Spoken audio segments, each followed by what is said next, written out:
আসসালামু আলাইকুম, সবাই কেমন আছেন? আশা করছি সবাই ভালো আছেন। আল্লাহর রহমতে আমরা অনেক ভালো আছি। আজ আমরা যাচ্ছি কুড়িগ্রাম জেলার রাজারহাট উপজেলার ওসিনগাছ নামক একটি ঐতিহাসিক গ্রামে। ভিডিওটি খুব বেশি বড় করব না, অল্প সময়ের মধ্যেই আপনাদের সামনে তুলে ধরবো এই রহস্যময় ওসিনগাছের ইতিহাস, লোককথা এবং প্রচলিত কিছু ভুতুরে রহস্য। কথা বলতে বলতে আমরা পৌঁছে গেছি আমাদের কাঙ্ক্ষিত গন্তব্যে। প্রথমেই চলুন দেখে নেওয়া যাক এই বিশাল গাছটির ডালপালা আর পাতাগুলো।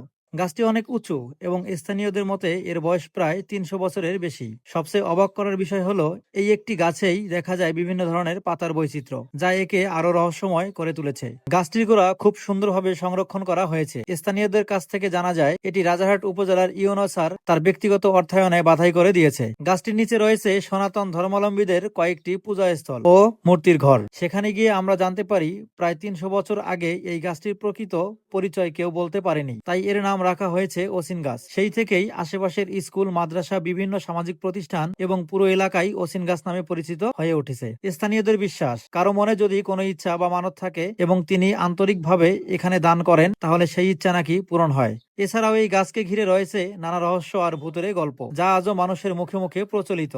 এটা গাছের কি নামকরণ করা নাকি আগের থেকে না, নামকরণ করা না, ব্রিটিশ আমলে জি।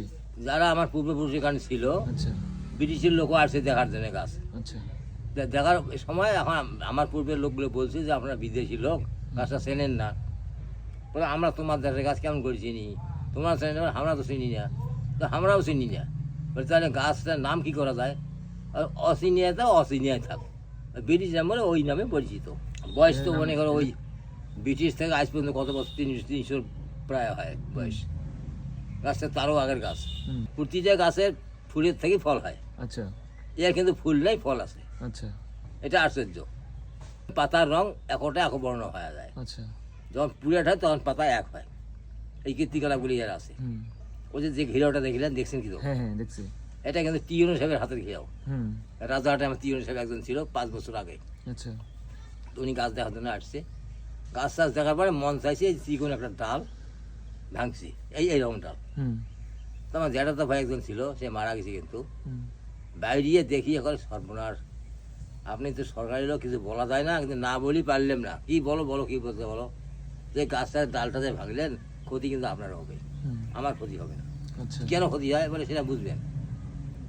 এই পরে বাসা যায়, 3 দিন পর্যন্ত বাসায় ঘুম পাতে পারে না। আচ্ছা পরে আবার আসে মানুষ করার পরে, ওই যে যেটা দেখেন ওইটা সব নিজ হাতের খরচ হয়ে যায়। আচ্ছা নিজেই পয়সা খরচ করে কামলা নিয়ে করাইছেন। আমরা গাছের নিচে এসে স্থানীয় এক চাচার কাছ থেকে এই গাছ সম্পর্কে আরো অনেক গুরুত্বপূর্ণ চমকপ্রদ তথ্য জানতে পেরেছি। ভিডিওটি আপনাদের কেমন লাগলো এবং এই তথ্যগুলো কতটা ভালো লাগলো অবশ্যই কমেন্ট করে জানাবেন। সবাই ভালো থাকবেন, সুস্থ থাকবেন। আজ এই পর্যন্তই, এখানে বিদায় নিচ্ছি। আল্লাহ হাফেজ।